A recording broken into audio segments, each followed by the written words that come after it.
उम्मीद है कि आप सब अच्छे होंगे और साथ ही साथ आपकी स्टडी भी अच्छे से चल रही होगी। जैसा कि साथियों हमने कल आपको अपडेट किया था कि जो 6 जनवरी को सुप्रीम कोर्ट का जजमेंट आता है बीपीएससी एई जो अधिमानता वाला है, जो अधिमानता का मामला है कि 25% एक्स्ट्रा मार्क्स दिया जाता है, उस पे सुप्रीम कोर्ट का जजमेंट आया और उसमें 2019 वाले अभ्यर्थियों के पक्ष में फैसला आया और उसका इम्पैक्ट आपका सिजिल 4 पर सीधे पड़ेगा। वो हमने कल बताया था आपको शॉर्ट में, लेकिन क्यों पड़ेगा उसको लिंकअप करने का प्रयास हम लोग इस जजमेंट के माध्यम से आज करेंगे। यानी कि जो जजमेंट है सुप्रीम कोर्ट का उसको हम लोग यहाँ पे समझने का प्रयास करते हैं। तो थोड़ा सा वीडियो लॉन्ग हो सकता है, तो इसको पूरे अंत तक देखिएगा जिससे कि आप पूरे क्लियरिटी के साथ सिजिल 4 में तैयारी में लग सकते हैं ये समझने के बाद। और बीएसओ पे इसका क्या असर होगा ये सारा चीज़ हम लोग समझेंगे। तो सबसे पहले हम लोग जजमेंट को देखते हैं, फिर एक एक चीज़ों को क्लियर करने का यहाँ पे प्रयास करेंगे हम लोग। देखिएगा जैसे कि ये मामला था Abhay Kumar Patel and others versus आपका state of Bihar and others था। ठीक है, तो अपीलेंट्स थे आपके अभय कुमार पटेल एंड अदर्स थे और रिस्पोंडेंट बिहार गवर्नमेंट को और अदर्स को यानी बीपीएससी को इसमें बनाया गया था। बीपीएससी यही मामला था ये। और इसमें देखिएगा तो पॉइंट नंबर 3 को समझिएगा, हम लोग एक चीज़ को समझते चलेंगे आखिर ये मामला है क्या। तो देखिए, the dispute in the present case is with respect to the retrospective application. अब यहाँ पे देखिएगा रेट्रोस्पेक्टिव एप्लीकेशन का मतलब समझिएगा। रेट्रोस्पेक्टिव एप्लीकेशन होता क्या है कि किसी भी चीज़ को बैक डेट से, मतलब कि जो चीज़ें बाद में हुई हो उसको पिछले चीज़ों को प्रभावित करना, रेट्रोस्पेक्टिव एप्लीकेशन होता है। Of an amendment to the Bihar engineering service classes second recruitment rules 2019 hereinafter refer to as 2019 rules, specifically the introduction of rule 85 whereby weightage for prior contractual work experience was introduced after the selection process comparing the written examination had initiated and the provisional merit list had already been published। होता क्या है कि BPSC एई की vacancy 2019 में 4 notification जारी होती है और उस समय जो भर्ती आती है वो रूल क्या रहता है, तो Bihar engineering services rule class second recruitment 2019 रहता है और ये प्रक्रिया चलते चलते 2022 आ जाती है। इसी बीच सरकार क्या करती है कि 2022 में एक रूल लाती है और उसको अमेंड कर देती है इसके नियमावली में। यानी कि जो Bihar engineering services classes second recruitment rules 2019 है, इसका अमेंडमेंट 2022 में कर देती है और उसमें एक रूल जोड़ देती है 8 कोस्ट 5। ये रूल क्या है, ये रूल अलाउ करता है कि जो भी कंट्रेक्चुअल वर्कर्स हैं, संविदा कर्मी हैं, उनको 25% एक्स्ट्रा मार्क्स देने का वेटेज का प्रावधान करती है। लेकिन ये वैकेंसी 2019 में आई रहती है और इस समय तक जब ये अमेंडमेंट किया जाता है तब तक इस वैकेंसी की सारी प्रक्रिया कंप्लीट हो जाती है, यहाँ तक कि प्रोविजनल मेरिट लिस्ट आ जाता है। तो इस रूल के खिलाफ बीपीएससी एई छात्र पटना हाई कोर्ट का रुख करते हैं, लेकिन पटना हाई कोर्ट में जो इनका रीट पिटीशन होता है उसको डिसमिस कर दिया जाता है। वहाँ से खासा इनको फ़ायदा कुछ नहीं लगता है, लेकिन फिर भी ये हार नहीं मानते हैं और चले जाते हैं सुप्रीम कोर्ट। और सुप्रीम कोर्ट ने ये डिसीजन दिया है जो कि छात्रों को फेवर में है।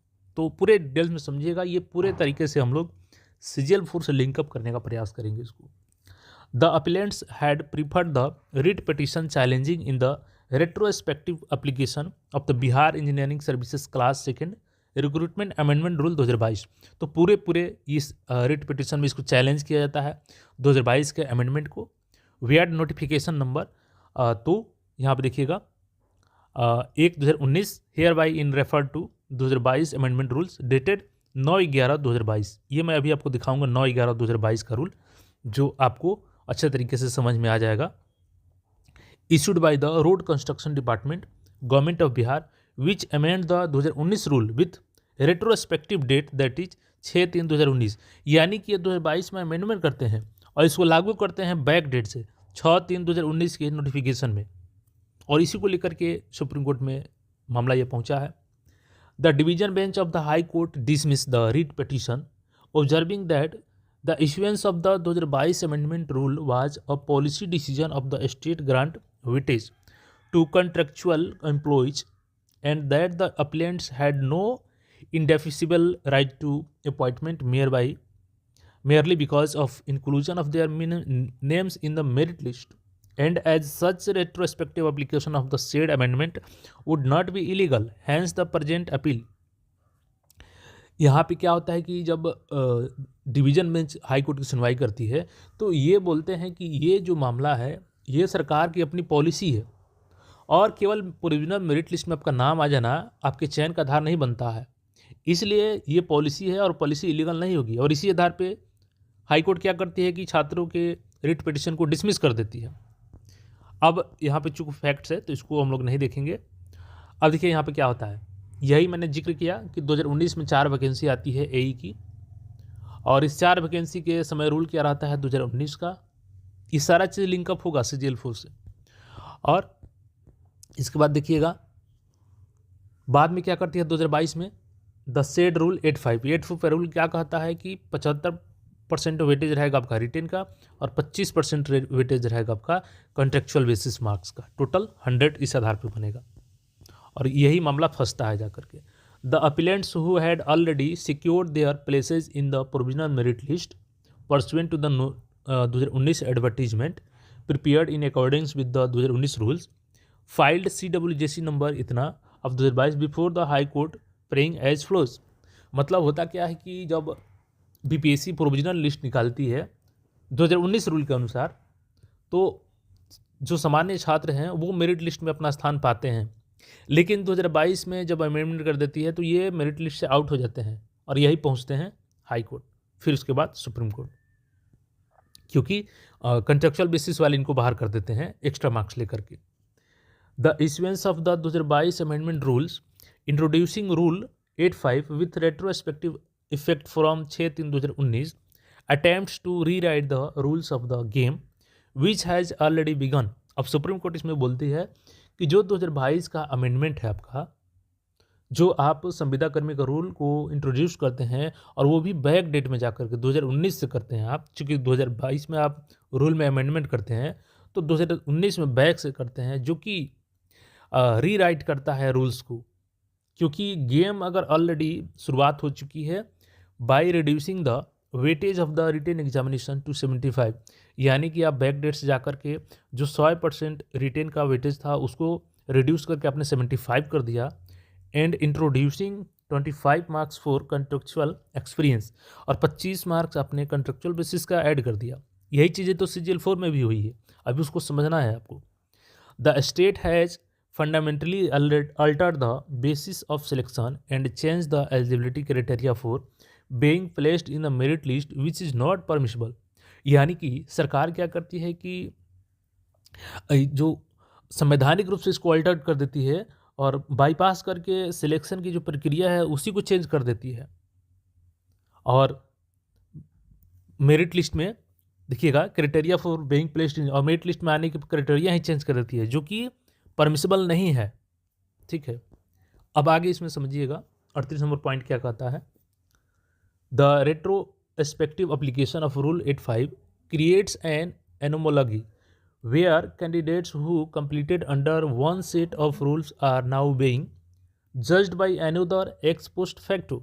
यानी कि जो बैक डेट्स आप लगा रहे हैं 85 का रूल, संविदा वाला रूल, तो जो वन सेट में रूल्स के अनुसार पास हुए हैं अभ्यर्थी, आप फिर उनको बैक डेट में जाकर के दूसरे रूल से जज करना चाहते हैं। दिस डायरेक्टली इम्पैक्ट्स द अपीलेंट्स, यानी कि ये डायरेक्टली प्रभावित करती है जो अपीलेंट्स हैं, यानी कि जो सामान्य रूप से मेरिट में आ चुके थे उनको आप यहाँ पे डायरेक्टली प्रभावित कर दे रहे हैं रूल को ही चेंज करके। Who may be push down the merit list, जो कि मेरिट लिस्ट से बाहर हो जा रहे हैं, और ousted entirely by candidates who score lower than the written exam but gain the newly introduced additional marks for contractual basis. और वे छात्र इनको बाहर कर देते हैं जो कि इनसे रिटर्न में कम नंबर लाए हैं, और इनको आप बेनिफिट दे रहे हैं कंटेक्चुअल बेसिस मार्क का, जो कि बाद में आपका लागू हुआ है। इसके बाद यहाँ पर देखिएगा दिया गया है the state can not rely on executive instructions to override such statutory rules that were in force during the initiation of the recruitment process. यानी कि जो रिक्रूटमेंट प्रोसेस की शुरुआत में नियम है उसको आप बाईपास नहीं कर सकते हैं। आगे इसमें देखिएगा 41 नंबर पॉइंट जो है, therefore in the facts of this case the finding of the high court that the amendment was merely a policy decision. यानी कि तब इस केस में ये पाया जाता है कि जो हाई कोर्ट ने ये बताया था अमेंडमेंट को कि ये सरकार की पॉलिसी है and could be applied retrospectively, और ये बैक डेट से भी अप्लाई हो सकती है to the selection process in vogue is completely erroneous, और ये पूरी तरीके से गलत है, सरकार ने बोला। जो हाई कोर्ट ने माना था उसको सरकार ने सुप्रीम कोर्ट ने गलत माना है। Even assuming that the 2022 amendment rules are policy decision, भले ही 2022 का रूल सरकार के पॉलिसी डिसीजन हो, ठीक है, of the state, they cannot be implemented in a manner that violates the fundamental right to equality under the article 14 and 16 of the constitution of India by changing the selection criteria after the selection process has already begun। तो supreme court ने यही बोला कि ये भले ही सरकार की अपनी पॉलिसी है, जिसको कि हाई कोर्ट ने सही माना था, लेकिन सुप्रीम कोर्ट ने क्या बोला कि ये भले ही सरकार की अपनी पॉलिसी है, लेकिन आप 2022 में अमेंडमेंट करके बैक डेट से इसको नहीं लगा सकते हैं। बैक डेट से लगाने का मतलब ही है कि जो संविधान ने आपको 2 आर्टिकल में अधिकार दे रखे हैं, राइट टू इक्वालिटी दे रखी है आर्टिकल 14 एंड 16 में, इसका सीधा सीधा उल्लंघन है, वायलेशन है इसका। क्योंकि आप जब क्राइटेरिया यहाँ पे सिलेक्शन का प्रोसेस स्टार्ट हो चुका है, उस बीच आप प्रोसेस को चेंज नहीं कर सकते हैं, उस नियम को अल्टर नहीं कर सकते हैं, ठीक है। और यहाँ पे दिया गया है, तो in view the discussion made above in our considered opinion the retrospective application of rule 85 of 2019 rule as introduced by the 2022 amendment rules can not be sustained in so far as the recruitment process initiated by the notification advertisement number 2019। तो इसको sustain नहीं किया जा सकता है 2022 के amendment को 2019 के नोटिफिकेशन में। एंड देखिएगा यहाँ पे आगे हम लोग सीजीएल 4 का देखिएगा, बहुत अच्छे से क्लियर हो जाएगा आपका। View of the above the irresistible conclusion that can be drawn in the facts of the present case is that the selection process pursuant to the 2019 advertisement must be finalized in accordance with the 2019 rule as they existed on the date of the advertisement।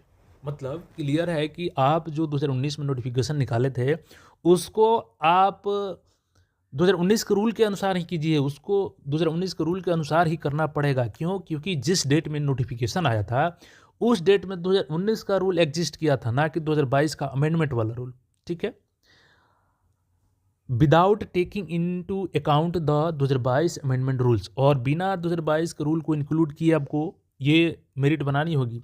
By which the weightage and age relaxation for contextual experience was introduce, जिससे कि जो संविदा कर्मी है उनको as में छूट और वेटेज देने का प्रावधान किया गया था, उसको हटा करके करना है। As such the final merit list shall be drawn and appointment shall be made completing the process within 2 months from the date of this judgment. यानी कि जो बीपीएससी एई के अभ्यर्थी हैं 2016 बैच के, उनको 2019 के नोटिफिकेशन वाले, उनको जीत यहाँ पे मिल चुकी है। सुप्रीम कोर्ट का सीधा सीधा आदेश है कि 6 जनवरी को जो जजमेंट आया, इसके 2 महीने के भीतर आपको मेरिट फिर से बनानी होगी। मेरिट 2019 के नियम के अनुसार बनेगी और 2022 के अमेंडमेंट के रूल को साइड रखना होगा, जिसमें कि संविदा कर्मी को एक्स्ट्रा मार्क्स देना था और एज में छूट देना था, और ये 2 महीने के अंदर काम कर लेना है। इसके अलावा consequently the impugned judgment and order dated 5/7/2023 passed by the high court of judicature at Patna in CWJC number इतना 2022 सेट असाइड। और जो 5 जुलाई 2023 को हाई कोर्ट पटना ने आदेश दिया था कि ये नियम सही है, उसको हाई कोर्ट ने रद्द कर दिया 2022 इस 6 जनवरी के फैसले में। द अपील इज अलाउड, और अपील को अलाउड किया गया। The respondent are directed to finalise the appointments, और सरकार को बीपीएससी को ये आदेश दिया गया, डायरेक्शन दिया गया कि आप अपॉइंटमेंट को फाइनलाइज कीजिए based on the merit list published in June July 2022 strictly, यानी कि जो प्रोविजनल लिस्ट आया था उसी आधार पर आप मेरिट बनाइए। Strictly following the on amendment rule 2019, यानी कि जो बिना संशोधन वाला 2019 का नियम है उसको फॉलो करते हुए। और 45 नंबर पॉइंट समझिएगा, it has been informed that the state has made appointments pursuant to the impugned judgment of the high court which stand set aside, यानी कि जो हाई कोर्ट के फैसले के आधार पर मेरिट आपने जारी करके जॉब दिया है उसको रद्द किया जाता है। However their services may be dispensed, और उनकी सर्विसेज भी जा सकती है जो कॉन्ट्रैक्ट बेसिस वाले हैं, with in accordance with law, और लॉ के अनुसार उनकी नियुक्ति होनी चाहिए। We also make it clear that the directions as issued shall not have any adverse impact if the state Bihar wishes to continue the services of the person's appointment as above if they are deemed fit on the vacancies available if any or by creating supernumerary post without affecting the merit list as indicated above। यानी कि अब ये पूरा पूरा सरकार पर supreme court ने छोड़ दिया कि जो संविदा वाले इसमें नियुक्त हुए हैं या तो उनको आप हटाइए या आप अलग से अगर कोई पोस्ट क्रिएट करके उनको रखना चाहते हैं तो रख सकते हैं, लेकिन मेरिट पे इसका कोई असर नहीं पड़ना चाहिए जो 2019 का रूल है। ठीक है, तो मे भी साइडो पोस्ट क्रिएट करके हो सकता है कि सरकार उनको रख ले संविदा कर्मी को, लेकिन इनका 2 महीने के भीतर जो छात्र सेलेक्ट हुए थे उनको नियुक्ति देनी होगी। अब इसका देखिएगा सीधा सीधा असर क्या पड़ेगा आपका, मैं बताता हूँ। देखिए यही नियम है जो हमने बताया, जो सुप्रीम कोर्ट जजमेंट में जिसका जिक्र भी किया गया है कि पथ निर्माण विभाग ने 2022 में 9/11/2022 को नोटिफिकेशन रिलीज करती है जिसमें संविदा नियम का इंक्लूजन कर देती है, लेकिन ये नियमावली जो 2019 में आई थी उसमें ये नियम नहीं था, 2022 में इंक्लूड किया गया क्योंकि वैकेंसी पहले आई थी और उस समय रूल कौन सा एग्जिस्ट कर रहा था 2019 वाला। तो इसी आधार पे गवर्नमेंट में आदेश दिया कि जो बीपीएससी एई के अभ्यर्थी हैं उनको फिर से बहाल किया जाए, लेकिन यहाँ पे जो 2022 के बाद है, चूँकि रूल में ये 2022 में शामिल कर लिया गया है, तो 2022 के बाद के अभ्यर्थियों को अभी राहत नहीं मिली है क्योंकि ये केस इस आधार पे मेरिट में नहीं था कि आपका ये नियम गलत है कि सही है, इस पे केस ये था ही नहीं, केस था कि बैक डेट से क्यों लगा। ठीक है, और इसका फ़ायदा सीजीएल 4 में कैसे मिलेगा वो देखिएगा, मैं बता देता हूँ आपको। तो देखिए बीपीएससी एई के अभ्यर्थी जो हैं 22 के बाद वाले को तो राहत नहीं है, लेकिन 19 वालों को राहत मिला है 4 नोटिफिकेशन में। अब देखिए जो सीजीएल की वैकेंसी आती है सीजीएल 4 की, तो उसमें नोटिफिकेशन में कहीं से भी संविदा कर्मी का जिक्र नहीं होता है। क्यों नहीं होता है?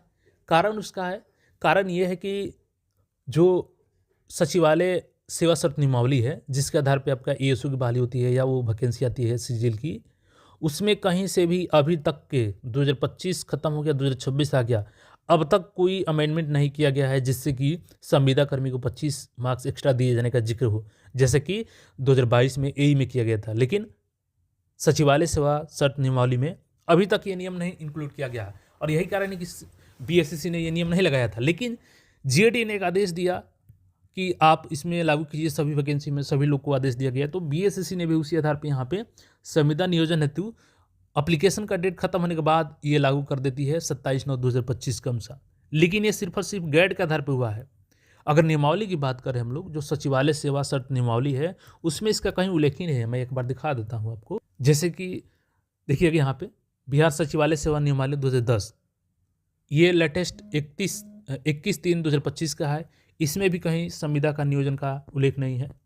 ठीक है, इसके बाद जो नियमावली आती है अपडेट होती है वो देखिएगा यहाँ पे, तो नेक्स्ट वाला 5 दिसंबर 2023 को होती है। यहाँ भी केवल सहायक की जगह पर सहायक प्रशाखा पदाधिकारी किया जाता है, लेकिन यहाँ भी संविदा कर्मी का मामला नहीं जोड़ा जाता है।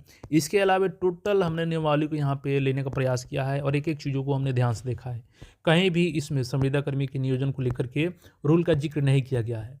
और सुप्रीम कोर्ट का आदेश ये है कि देखिए जब भी आप वैकेंसी जारी कर रहे हैं, देखिए यही सुप्रीम कोर्ट आदेश का सीजीएल 4 में आपको हेल्प कर रहा है। यहाँ पे क्या बताया गया था, in the view of above irresistible conclusion that can be drawn in the fact of the present case is that the selection process pursuant to the 2019 advertisement must be finalized in accordance with the 2019 rule as the existed on the date of the advertisement। यानी जब इसका notification जारी किया गया था 2019 का rule exist कर रहा था, तो जब सीजीएल 4 का नोटिफिकेशन आया है तो जो भी रूल एग्जिस्ट कर रहे हैं अभी तक वर्तमान में, उसमें संविदा वाला कहीं मामला ही नहीं है और इसी आधार पे तो बीपीएससी अभ्यर्थियों को जीत मिली है। तो सीजीएल 4 में भी ये रूल अभी तक लागू नहीं है, तो सीजीएल 4 वाले तो इस जजमेंट के आधार पे आपको तैयारी में लग जाना चाहिए, क्योंकि सरकार खुद ब खुद इसको हटाएगी, नहीं हटाएगी तो आप इस जजमेंट के आधार पर आगे जाएंगे तो खुद ब खुद सरकार को हटाना पड़ेगा। तो ये चीज़ें हैं, सीजीएल 4 को लेकर के बिल्कुल आपका रास्ता क्लियर है, क्योंकि रूल में इन्होंने ये गलती की है, जब इनको लागू करना था तो ये अगर कर दिए होते अमेंडमेंट तो आपके पास कोई विकल्प नहीं बचता, उस कंडीशन में ये लगा सकते थे, लेकिन इनके रूल में कहीं जिक्र ही नहीं है सचिवालय सेवा शर्त नियमावली, आप खुद भी जाकर देख सकते हैं। और सुप्रीम कोर्ट का आदेश क्या है कि जब नोटिफिकेशन आ रही है उस समय जो रूल एग्जिस्ट कर रहा है उसी के आधार पे आपको चयन प्रक्रिया करनी होगी विदाउट अमेंडमेंट। तो अगर सरकार अब सीजीएल 4 में अब सचिवालय सेवा नियमावली है, अगर अभी भी उसमें अमेंडमेंट करती है तो उसका कोई इफेक्ट नहीं पड़ेगा सीजीएल 4 को, क्योंकि ऑलरेडी नोटिफिकेशन आ चुकी है। और हालांकि हमने पहले भी आपको बताते रहा है कि एएसओ पे इसका कोई असर नहीं पड़ेगा। तो कई लोगों को अच्छा नहीं लगता है कि हमारे फेवर में बात नहीं करते। देखिए आप ही के फेवर में बात करते हैं। हेल्प, देखिए एडवाइस का मतलब क्या होता है? एडवाइस का मतलब होता है कि आपको हेल्प हो, ना कि आपको खुश करना होता है। तो मेरा प्रयास नहीं रहता है कि आपको खुश करना, बल्कि आपको हेल्प हो सके वो प्रयास रहता है। तो हो सकता है कि कभी कभी आपको कोई चीज़ें गलत लगे, आपके सोच के अनुसार ना हो, लेकिन वो आपके हित के लिए ज़रूर सही है। दूसरी चीज़ कि बीएसओ में क्या इसका असर होगा? देखिए वही चीज़ें यहाँ पे फिर सीजीएल 4 को ये भी क्लियर कर देगा कि जब ये नियमावली बनी थी, देखिएगा, और सांख्यिकी प्रखंड सांख्यिकी पदाधिकारी, तो इसमें ये नियमावली में इन्होंने जिक्र किया है संविदा कर्मी का। देखिए यहाँ पे, ठीक है, तो इस पे सुप्रीम कोर्ट का आदेश लागू नहीं होगा क्योंकि ऑलरेडी नियमावली में है। लेकिन हमने आरटीआई के माध्यम से, चूंकि हमारा हर संभव प्रयास है कि आपका हेल्प हो सके, ये पता किया तो 278 आवेदन किए हैं, जबकि शुरू में कोई नहीं थे। तो हमने इसके रिगार्डिंग अपील भी किया है कि इसको जल्द से जल्द बीएसएससी जांच करे, और ये अगर फर्जी है तो इनको बाहर करे। तो मे भी यहाँ भी आपको संविदा कर्मी कोई होंगे नहीं, हालांकि ये नियम मतलब रूल में है ये, लेकिन सीजीएल 4 वाले में, सचिवालय सेवा नियमावली में, ये रूल है ही नहीं। तो कहीं से भी संविदा कर्मी का मामला उसमें एग्जिस्ट करेगा ही नहीं। या तो सरकार खुद हटा दे बीएसएससी को बोल करके, या मामला ये जाएगा कोर्ट में, तो फिर इनको हटाना ही पड़ेगा। इसलिए आप लोग तैयारी में अच्छे से लग रहे हैं, जो भी संविदा कर्मी हैं एएसओ के। हाँ, अगर इंटर लेवल में बात करें तो जहाँ तक उम्मीद है कि इंटर लेवल में भी संशोधन ये नहीं हुआ है, लेकिन एक बार उसको कन्फर्म कर लेंगे हम, तो अलग से आपको अपडेट कर देंगे। लेकिन सीजीएल 4 में आप बिल्कुल निश्चिंत रहिए, कोई कहीं से इफेक्ट नहीं पड़ेगा। सुप्रीम कोर्ट का जजमेंट आपके फेवर में है, क्योंकि रूल में संविदा कर्मी का कोई जिक्र नहीं है जब नोटिफिकेशन सीजीएल 4 का आया है। इवन अभी तक नहीं है रूल में। तो आप लोग अच्छे से तैयारी कीजिए। बाकी कोई क्वेरी हो तो कमेंट करके बता सकते हैं, और चैनल पे पहली बार आए हैं तो चैनल को सब्सक्राइब करके जुड़े रहें, अपने साथियों के साथ शेयर करें। मिलते हैं फिर नए अपडेट में।